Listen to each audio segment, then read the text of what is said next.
O patrimônio bilionário de uma das famílias mais poderosas do país pode ter passado longe das autoridades brasileiras.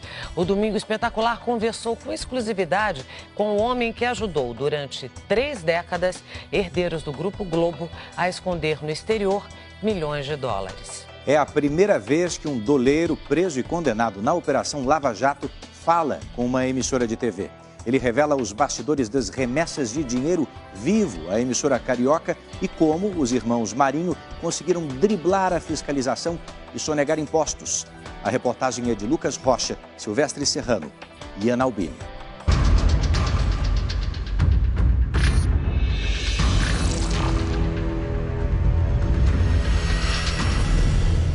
Ele sempre foi pago para viver nas sombras. Usou o talento com números para esconder e lavar dinheiro da corrupção no Brasil. Mínimo era $1 milhão por dia. O movimento já básico era $1 milhão por dia.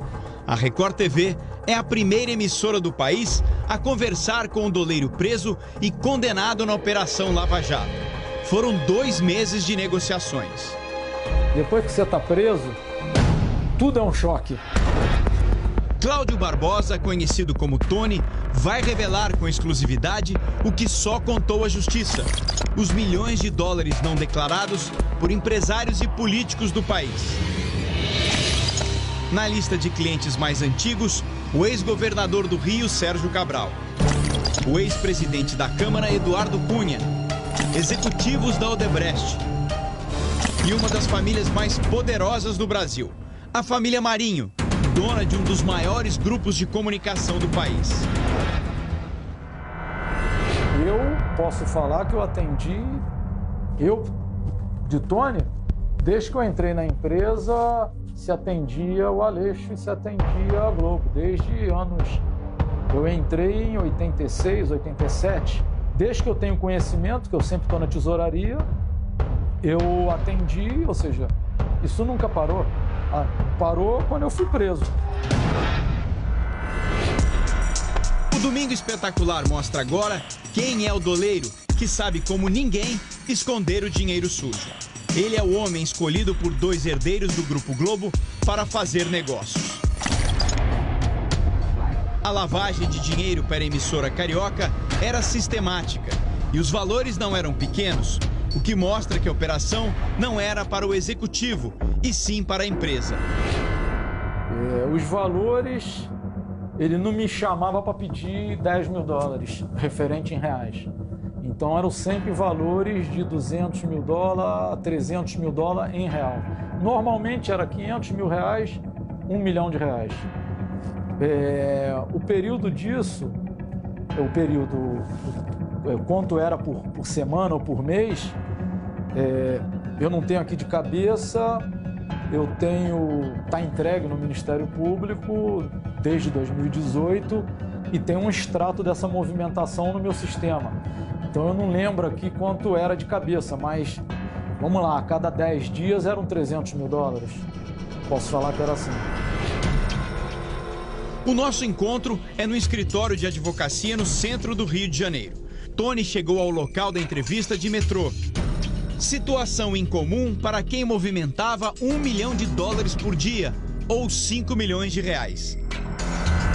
A tornozeleira eletrônica está sempre coberta. O homem nascido no interior do Rio é discreto, perfil ideal para uma profissão que ele mesmo escolheu 30 anos atrás. Viver no anonimato foi mais do que uma exigência, uma necessidade. Encontrar clientes ou fazer novas amizades sempre foi considerado um risco calculado para a carreira do doleiro. Mas Tony, como é conhecido no obscuro mundo do mercado financeiro paralelo, manteve disciplina rígida para se afastar das pessoas. Agora, a única opção para não ser reconhecido nas ruas pelos crimes que cometeu e que paga até hoje. Ele ainda era um estudante de economia quando conseguiu um emprego em uma corretora de valores no Rio de Janeiro. Dessa corretora de valores, eu não sei se eu dei sorte ou azar, né? Eu acredito que sorte no momento, mas aquilo acabou definindo meu futuro, né? Tony deixou os estudos e mergulhou fundo no mercado paralelo de câmbio. Era início dos anos de 1980. Foi com a ajuda de Dario Messer que Tony prosperou. Messer, conhecido como o doleiro dos doleiros, gostava de circular em festas de milionários cariocas. Era assim que ele conquistava os clientes. Um deles tinha um tratamento especial, a família Marinho. Nesse ambiente, as negociações são feitas entre intermediários. Nas transações ilegais, o verdadeiro cliente não aparece e o doleiro não mostra o rosto. São usadas pessoas de confiança, principalmente para preservar a identidade de quem quer esconder muito dinheiro. Eu não conheço a família Marinho e nem ela quer me conhecer. Roberto Irineu Marinho, presidente do Conselho de Administração do Grupo Globo, e João Roberto Marinho, vice-presidente do grupo, nomearam José Aleixo, ex-diretor financeiro do grupo, para um negócio clandestino. Cabia a Aleixo acionar o gerente de um banco em Nova York, sempre que os herdeiros da emissora carioca pediam. Roberto Irineu Marinho e João Roberto Marinho mantinham contas bancárias nos Estados Unidos. E a ordem dos irmãos a Aleixo era sempre a mesma: trocar dólares por reais aqui no Brasil.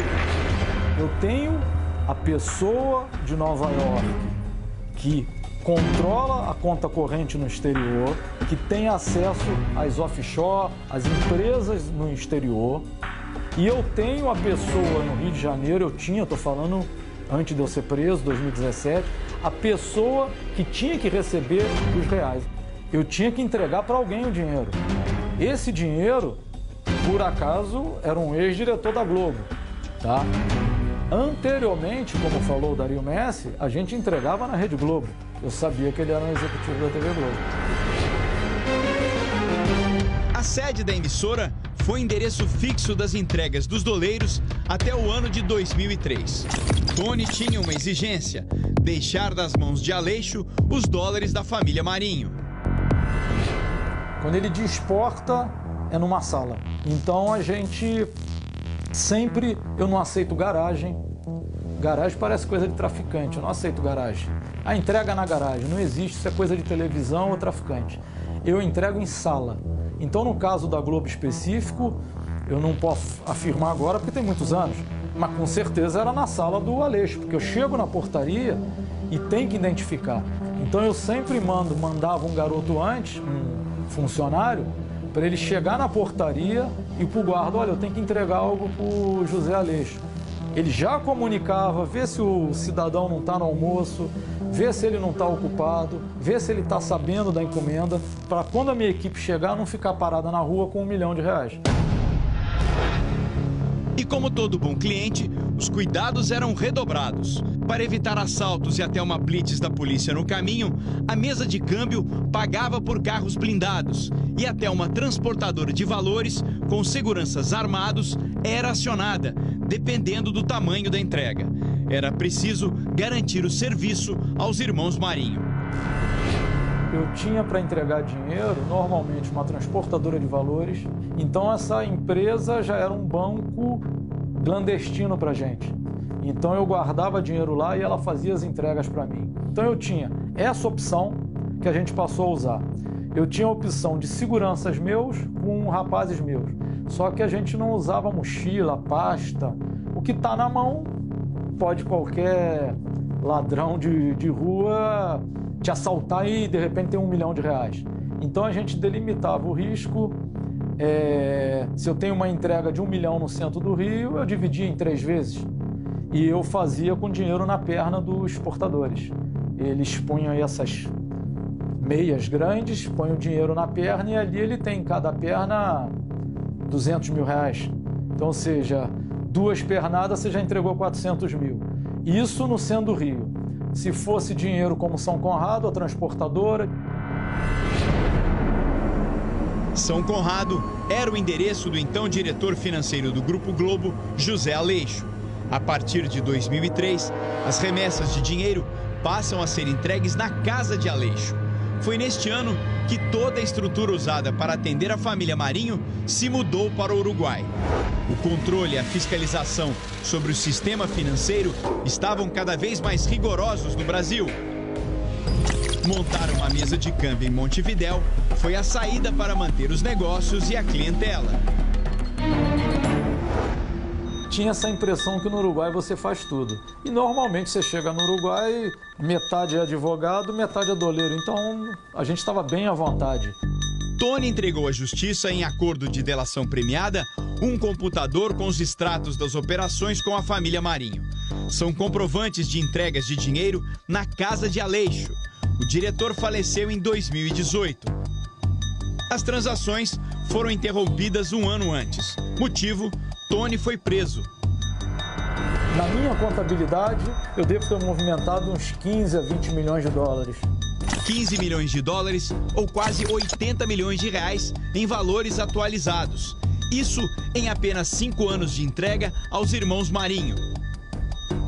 Na visão de um doleiro experiente, é uma pequena amostra de quanto dinheiro o Grupo Globo deixou de declarar às autoridades. Transações que fazem parte de um gigantesco esquema criminoso. Um cliente meu do Rio de Janeiro que pede 500 mil reais na casa dele e ele está sentado no ar-condicionado, ele se considera o cliente limpo, cliente bonito, sem envolvimento com nada. Ele, para receber os 500 mil reais na casa dele, ele está se envolvendo com um doleiro, que antes era um agente financeiro, hoje é criminoso. Ele está se envolvendo com sonegação, ele está se envolvendo com formação de quadrilha, porque isso tudo que eu fui enquadrado, formação de quadrilha. Ele está se envolvendo em lavagem de dinheiro. Caso a família Marinho? Eu posso falar que sim. Quem ajudou a esconder o dinheiro da corrupção brasileira não tem dúvida. João Roberto Marinho e Roberto Irineu Marinho tiveram a ajuda criminosa de doleiros para fugir das autoridades e ocultar por décadas uma fortuna bilionária.